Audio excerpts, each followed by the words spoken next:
airwaves and gets paid all this money because intelligent people, or as they say, weak people seek revenge, strong people forgive, intelligent people ignore. So, yeah, that's not who we are as a society, unfortunately, and that's why Mr. Skip makes millions upon millions of dollars.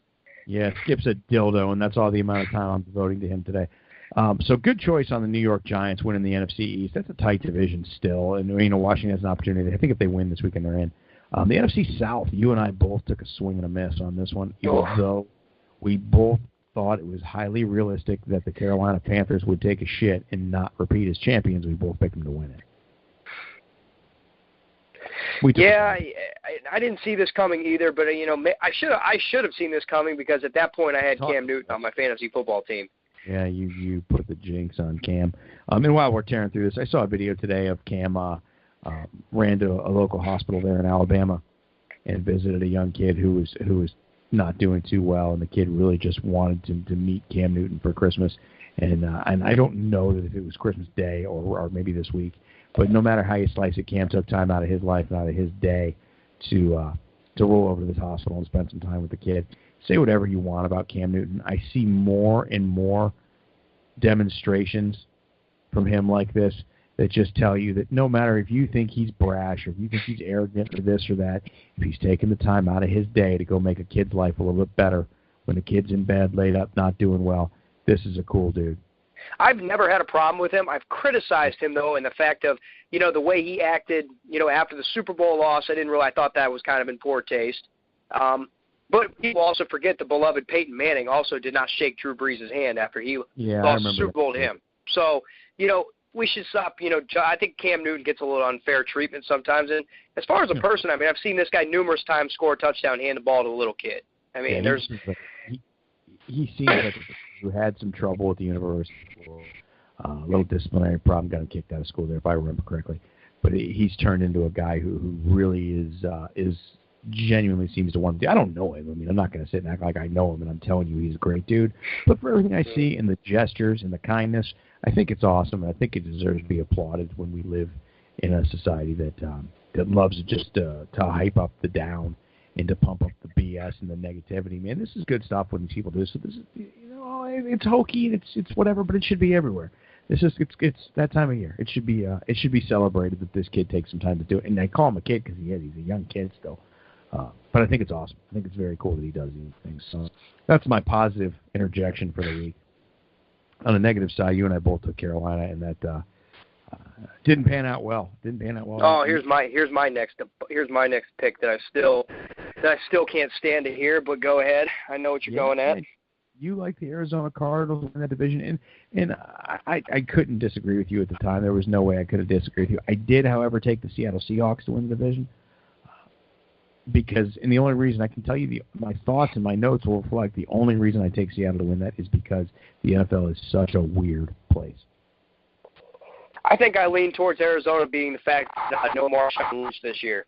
I think if I remember correctly, I didn't like the fact that Seattle would be without the heart and soul of their offense for the first time. Yeah, it's just the NFL is such a weird place, and we know that. We've known that forever. So it's difficult to predict, and we're proving it. But let's go to the AFC now. AFC West. Looks like we both agreed that the Chiefs would win this division. No, you had Denver. Okay, I took Denver based on their defense. I'm sure wasn't really aware that how bad their offensive line was, and I don't think any of us really were until about the midpoint of this year. Yeah, couldn't protect, couldn't do things well this year. Denver's out of the playoffs.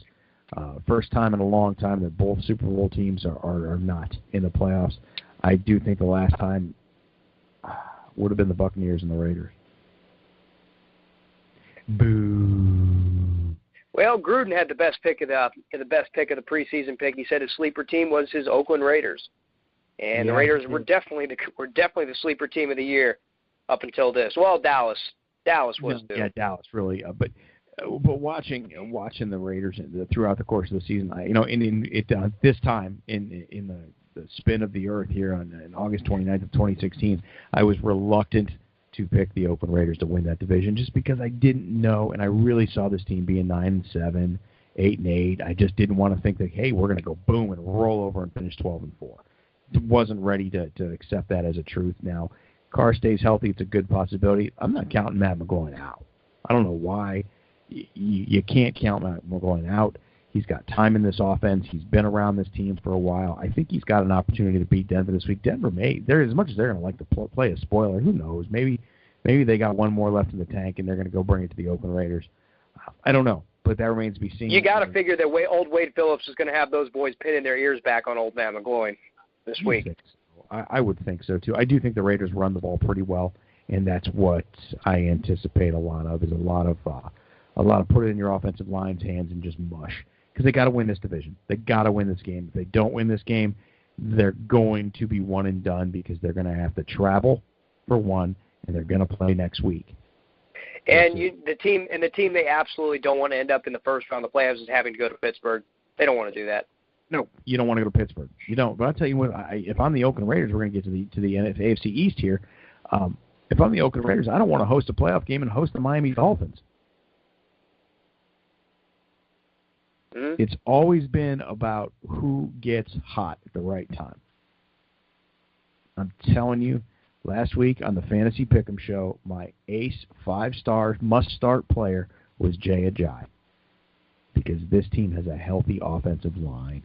They drafted well. Do you think any GM looks at that gas mask that Larry Tunsil had on earlier in the season as they look at it as such a big deal now? Probably not. That team, because they're going to make some noise in the playoffs, especially if they go to Oakland. The first week, if Miami has to go to Oakland, they can go in there and beat the Raiders. I really think so. They're a very physical football team. They've traveled well. And let's go to the AFC East, because we'll get into some of that playoff stuff here momentarily. But AFC East, we both took New England to win that division. And surprise. I mean, it's only been that way for the past, 20 years. So. Yeah, they're definitely not a revelation. Not a revelation by any chance. So we had New England winning that. We were correct there. The AFC North, you had the Pittsburgh Steelers winning that division. Bravo. Yep, love that offense, and the offense is clicking at the right time, and their defense has gotten better. Pittsburgh is the team in the AFC that has. I think we both agree on this, that they're the team. If anybody's going to go into Foxborough, which I still don't believe they will, but if anyone's going to do it, it's this team right now. They're playing well at the right time. They're explosive. You're right. Just to wrap up the AFC North, I'm not real proud of this, but I had the Cincinnati Bengals sneaking out that division. You wanted it so bad. It was a little emotion on your part. I know you wanted it so bad for your man Marvin. I know. I wanted to see Marvin Lewis, and they said Marvin Lewis is coming back. I saw that too. I saw that Marvin Lewis has no intention of leaving Cincinnati. Well, maybe he doesn't, but I don't know if the ownership feels the same way. Right. What's Mike Brown's intention? That's what matters. But I don't see them parting with him. I just don't see them parting with him. It just doesn't make a whole lot of sense. We're going to talk about that in a few seconds here too. AFC South looked like you, Mr. Pino. You liked the Indianapolis Colts to win that division. They did not. No, they sure did not. It's just. I like Tennessee, and they did not either, so we were both wrong. That was the only division in all of the NFL that we did not hit the winner. Actually, that's not true. We didn't have the NFC South. So we didn't do too well in either one of the South divisions. We between the two of us combined, picked a winner and everything but both South. Well, one thing we do know is one thing we did hit on the button is still true to this day. The AFC South is terrible. It's the worst division in football. The other thing we hit on is that Brock Osweiler still sucks. Yeah, not such a good move, but Houston was able to do it. I really think by default. Yeah, I think so. Too. But let's see what they do with old Tom Savage, though, man. I mean, I don't think he's very good. I think he's what they thought he was. He's not polished. He needs time. He needs lots of time to improve as a player, as a quarterback, as a leader. But maybe down the line he will be. I just can't believe that they're going to go into a playoff game and start him. I mean, is that? I don't know. You got to ask yourself when it comes to postseason. I know you pay Brock Osweiler a ton of money, but who gives you the best chance to win? And that's the greatest question of all here, because I hate to say it, because I can't say I sat and watched that Houston-Cincinnati game in its entirety. I watched some of it, but I didn't focus on the game. I didn't focus on Tom Savage. I focused on pouring beers. Is Tom Savage? I mean, I don't know. Is he the guy? Do you go back to Osweiler just based on experience? What do you do? Well, if you're the Houston Texans, you can't be expecting too much noise in the postseason as it is. You're in by default, pretty much. So you're pretty much nobody on the outside expects the Houston Texans to do anything anyway. No, I think you got to make a decision. You do, and I almost think you go with Osweiler, just because you gave him all this money, you paid him as a franchise quarterback. Just see what happens. You might as well, because I know obviously each team believes in themselves, and obviously you're going to prepare to win a football game. This is true, but you're playing with house money in a sense, because I don't think anybody in the football world or even the casual fan has any intention or expectation the Houston Texans going far in the postseason. No, I know, but you still got to make a decision. If you get a home playoff game, you got to win it. I think there's nothing deciding. There's nothing dead deciding that Tom Savage should be the starting quarterback over Brock Osweiler. It's not like he's head over heels playing better, in case where Seattle, Russell Wilson was clearly the better option than Matt Flynn.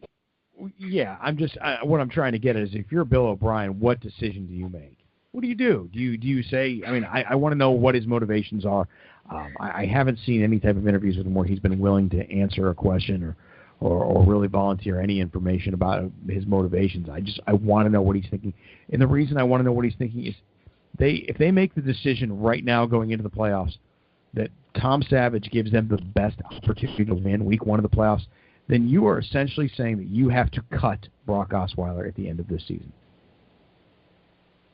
Well, that's going to be a tough decision, because you're still going to have to pay him all that money. You still got to pay him $37 of the $72 million, I think is what it is.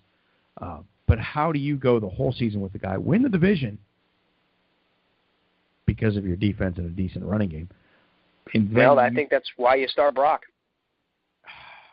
Yeah, I almost think you have to start Osweiler.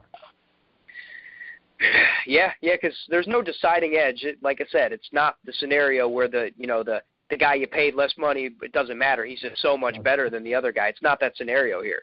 Yeah, the talent's not making this decision for you. This is something you have to come up with on your own, and it sucks. It's a sucky decision, because I'm telling you, if you bench Brock Osweiler, if you don't give him an opportunity to start in a playoff game, you've explained to him, you've demonstrated zero faith in your ability. You got us here. He didn't get them there. I know that, but it's just zero faith in his ability. You don't give this guy the chance to start, and you do to Tom Savage, who Tom Savage is just not polished at all. No, you don't start that kid. I don't. The thing about Brock Osweiler, you go with maybe the edge goes to not so much talent on the field, but goes to experience. Brock Osweiler at least has been in somewhat of a big game situation, where as opposed to Tom Savage has never been in a situation like this. No, he's never been in a situation. He's only started one NFL game. Exactly. So I think that's kind of, you kind of lean your hat in this scenario to experience. It's quite a pickle.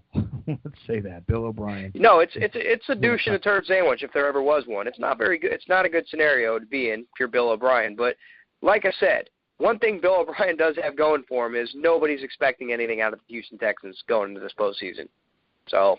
No, they're not, but that's just it. It's a tough spot. So let's talk a little bit about the playoff picture. Are you up to speed? Are you familiar with what's going on in the NFL playoffs here?